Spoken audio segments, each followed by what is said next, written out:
So what we've learned tonight is that Chicago's pretty good. Um, and I know there's been some people who haven't been very happy with how Chicago's had some of its wins, but they have 105 points. They passed Pittsburgh in the standings, which is just symbolic. I mean, they're number one in the West by a long shot. They're going to be the number one seed. Trip to the Stanley Cup goes for Chicago. So watch for tomorrow's power rankings. I had Chicago number two last week. Wouldn't be entirely surprised if they're number one this week, but it's hard to argue against Washington after they've won their sixth in a row. Am I right? So Washington has 110 points. They're 7 points clear of Pittsburgh. The injury-ravaged Penguins are falling off the pace. And nothing changes in the Atlantic. Nothing really changes in the Pacific, except Calgary had a prime chance tonight to prove themselves. I posted a video tonight, many of you saw, about Matt Tkachuk and how I felt he was hurting the Flames game. And I said that after the first period when it was tied at 1. And a lot of people saying, nope, this is Tkachuk's game and this is perfect and this is what the Flames need and it's knocking the Kings off their game. No. The Kings won the game 4-1. Drew Doughty is a veteran player who is capable of beating a rookie at mind games, is what happened tonight. When I see Flames fans saying things like, well, he didn't drop the gloves to fight and he's a coward and he's this and that. Doughty wasn't in the game to fight. He's not Tom Sestito. He's there to help make sure that LA wins the game. If he gets into a fight, that's a win for Calgary because that's 5 minutes he's not going to be on the ice. He played 25 minutes of hockey tonight. You take him off the ice for 5 minutes, you probably win the game. Or at the very least, it's closer than what it was. And the Kings showed a lot tonight. Kopitar played a lot better, starting with getting hit by Matt Tkachuk. Gaborik had a decent game. I haven't seen Gaborik have a decent game in quite a while. Their lack of foot speed was noticeable against Calgary, but Calgary wasn't able to take advantage of it. Calgary seemed to be just thrown off their game for most of the game after that first period. This is almost playoff time. While Calgary's flirting with right now, they're 1 point ahead of Nashville. If Nashville and St. Louis keep up the pace as they're on, and if Calgary loses the games they have remaining, even just say 3, let's say they lose 3 of their last 5 games, and they fall to 8th, you're playing Chicago in the first round. You're out fast. Right now, Calgary would play Anaheim, and that's a better matchup for Calgary, though not a great one. If you look at Calgary's record in Anaheim, it's sad. And the record against the Oilers this year was poor, and now they have to play San Jose next, and San Jose desperately wants that number 1 spot back. San Jose has basically been humiliated by being dropped to number 2 after so long of being number 1, and they're almost number 3. And if they look over their shoulders, they have to worry about being number 4. San Jose, realistically, is not out of the woods in terms of staying ahead of that number 2 wildcard spot, held currently by Nashville. So San Jose desperately needs the win over Calgary, and I'm definitely going to be watching that. I'm definitely going to be watching games between the Alberta teams and the California teams from here because there's obviously a lot of bad blood between these 4 teams, a lot of hatred, and there's not a lot to give between these teams. Anaheim has a lot of veterans and a lot of good players, and they've had surprising goaltending from Jonathan Bernier.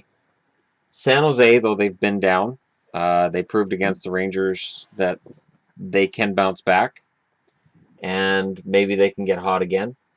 The Edmonton Oilers, for all of the talk about McDavid and Talbot, they're actually a pretty good team from top to bottom. I honestly don't understand the flack they get. And I don't know that Calgary matches up extremely well against these teams. I'm not sure I can see a path by which Calgary could escape the first round right now. And I didn't see anything tonight that made me say, oh yeah. I mean, they've gone on an incredible run over the last 2 months. The problem is Minnesota had an incredible run for 2 months. Pittsburgh had an incredible run. They went on. Boston had an incredible run over about 16 games. And none of those teams look like they're going to get out of the first round right now. Pittsburgh has the best chance out of all of them. Boston, I'm not giving much chance. Minnesota, unless they get their act together before the playoffs, even with home ice, I don't know how much of a chance they've got. So I can't project Calgary to be better than those teams in the first round. It is going to be a tough sled from here. In terms of draft lottery, nothing changed tonight, of course. Um, it seems like Arizona's slid into that number 2 spot and they're not moving up. It wasn't that long ago I thought maybe Arizona can catch Vancouver, but Arizona's just gone back into the tank, and they're not. There's no danger now of them passing Vancouver. So Vancouver, likely the best odds they can get are third, tied with Vegas, which is where I have New Jersey right now. I know it says 4, whatever, but it's it's dicey, and of course that's something I'm going to be keeping an eye on because two of my favorite teams are in the bottom 5 among current teams, and there's Vegas sandwiched in the middle. So in terms of draft lottery, there's a chance that either Dallas or Vancouver could get a top 3 spot. And tomorrow, Power Rankings is going to change these. I really don't know how much, though. I mean, I look at the bottom 3, for instance, and I go, yeah, that's about right. Boston, well, they've won 2 in a row, so they move up. But how far do they move up? Do they move up to here? Maybe? It's hard for me to project this right now and say, oh yeah, no, these teams and Minnesota, I can't project them to get better. They were 20th last week. I had, and this is interesting because this is the first week I've looked at the previous week's rankings. I've got the Kings down in 22nd. Do they move up? Does Florida move at all? I doubt it. I think Florida's probably about where they're gonna be. Tampa, Montreal, Rangers, Edmonton's likely gonna move up. I could see them moving past the Rangers, Calgary, Islanders. It's an interesting thing because once the playoffs are set, and I drop the bottom 14 teams that miss the playoffs, then I get into playoff power rankings, and people are going to get really mad at me then. Because for each round, I'm going to try to do power rankings for who's got the most momentum going into the next round. And some people aren't going to like who I have where, meaning everybody. That definitely seems to be the case for the most part. If you're thinking about doing something that'll make your friends upset, make up power rankings for any league, and you'll definitely have them going, wait a minute, why do you have that team there and that team there? But at any rate, this board hasn't changed in that I really had kind of in a roundabout way hoped the Kings would lose tonight so we could move them off the board and just start talking about who's going to play who. But we basically can anyways because the Kings aren't going to make up that difference. This isn't just a matter of they have to run the table. This is a matter of they have to run the table and everybody ahead of them has to find a way to lose every game in regulation. And it's just not, well, Nashville. But it's not going to happen. It's just not. And in the East, you've got Boston that's above that skunk line. And then you've got Tampa, Islanders, and Carolina, who realistically are still in it. And then below that, you've got Philly and the Florida Panthers, who are basically out of it, mathematically not eliminated yet. And I do admit Carolina's in this race. They're tied with the Islanders, full value. They're regulation overtime win below them, but they're right there. They're absolutely right there. And it's interesting to see you've got 82 points, 86 points. It looks like the East is stronger than the West, but in terms of actual cutoff lines, it's 86 in the East, 89 in the West. And there's no team in the East that's going to finish with more points than a team in the West that misses. Basically the top 16 teams in the league are going to make it. So again, it's for all those people who are saying, oh, they should change the format. No, the top 16 teams are making the playoffs, and just deal with it. And this honestly is going to be a ton of fun tomorrow. What games do we have tomorrow, anyways? 1 second. No, not that.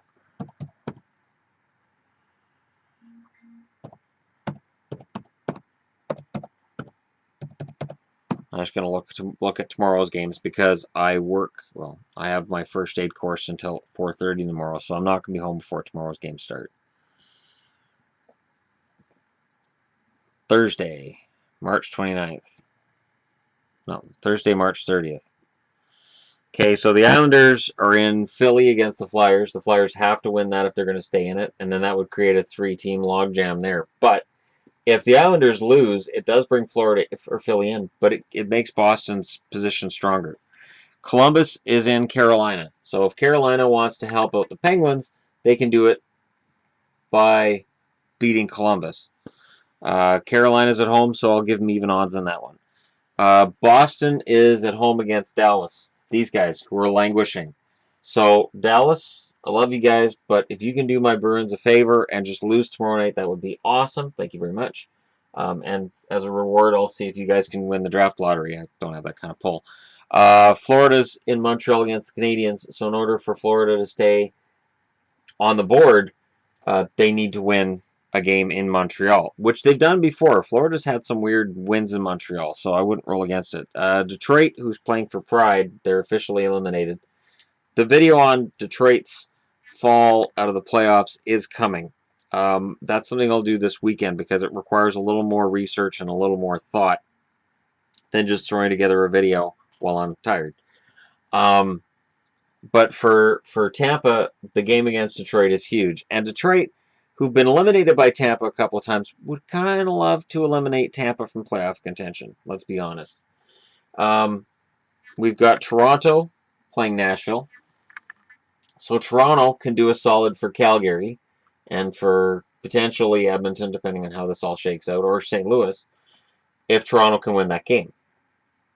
And if Toronto can't win that game, then they're probably in trouble because I can't see Boston losing at home against Dallas. I can't see it. And then Ottawa is playing Minnesota. This is a matchup between two teams that should be doing better than they are. In that Ottawa had many chances to pass Montreal and just failed every time. And Minnesota had a chance to put that dagger in Chicago's heart, and they failed twice. And now they're in a position where they're way behind. So that's not good for them. The Ducks are playing the Jets. So that's... Oh, look, the Jets aren't on the board. But while the Jets aren't on the board, and I could make all kinds of jokes about it, the fact is the Jets have shown tremendous growth this year. The Jets are definitely playing for pride, and I honestly would not be surprised to see them beat the Ducks tomorrow night because that's the team that took them out of the playoffs the last time they were in. The Sharks and the Oilers, that's the game I have to see. It starts at 6 o'clock, so, I'm just throwing that out there. It starts at 6 o'clock, so if it was understood that there's a game on at 6 o'clock, what are you trying to say, Sean? That maybe I wouldn't mind watching between the Sharks and the Oilers, which is weird because I'm not really a fan of either team. Why are you... That doesn't sound like a game you'd be excited about watching. But because of where Anaheim is, if somehow Winnipeg pulls off a win over Anaheim, then this is a battle to tie Anaheim for first place. Okay. And it could potentially be fun. And, yeah, so let me know what you guys think in the comments below. Don't forget to hit like and subscribe if you're browsing your way through. And this is a fun board. This is tremendous fun. And if you're wondering about all these, don't worry. These little clips are going to get put to good use. My lady has been helping me with the evolution of this board. There are more stickers on the way to finish the bottom of this thing, and then she's going to... Yeah, they should be here soon. Laminate it or whatever you can do with it. Not laminate. It's sort of like laminate, though. I suppose. Yeah, it's sort of like that. It's like laminating, but different. It's Scotch guarding it. She's going to Scotch guard it. No, I'm not Scotch guarding it. Well, it's like a Scotch guard laminate. It's not. No. Oh my goodness, Shannon. Yes, sure it is. It's exactly like that. You do this on purpose. Why would I do that? Because you like to frustrate my little sugar plum. Uh-huh. So tomorrow I'll look forward to power rankings, potentially a Scotch guard laminated board. Oh, if the stickers have arrived, which they should, and potentially a Columbus Blue Jackets jersey if that has arrived in that meantime. It's not due to arrive till like the 3rd of April, but I'm really, really crossing my fingers before the playoffs. Yeah. Okay. But it's coming from Montana. It doesn't matter where in the States. It's how long they decide to have it go through the border. Yeah, but it's for me. Gets caught up. but it's for me. If it was just the distance, we'd already have it. But it's for me. Well, I'm sure the border knows that. I'm sure that they wrote on there it's for the hockey guy, and that just gets it priority mail. Right. Yeah. Of course. Yeah. Because you know it's gonna be fun, and then I have all 30 teams, and I have a Scotch Guard laminated board. And your collection is complete. Almost. Yeah. Almost. Also, I'd like to do a shout out. Picked up another patron tonight. So thank you, Anthony. The $1 pledge will be utilized greatly. I appreciate every dollar given to Patreon, and I'm very grateful. There's been a lot of crap going on, so I appreciate all you guys supporting me while all this crap's going on, and I can't wait till the crap dissipates so that we can just focus on the playoffs, on happiness, and on smiting our enemies. Oh, I shouldn't have said that on the camera. Oh, you can totally say that. On smiting our enemies. And with that, smite away. I bid you a good night. Unless you're one of those enemies, in which case you can go to hell. And you know who you are. And he would, actually. Yeah, so, go to hell. And if he doubts it, I'll say all the things to him that she never could. With that being said, good night, everybody. I'll talk to y'all again tomorrow.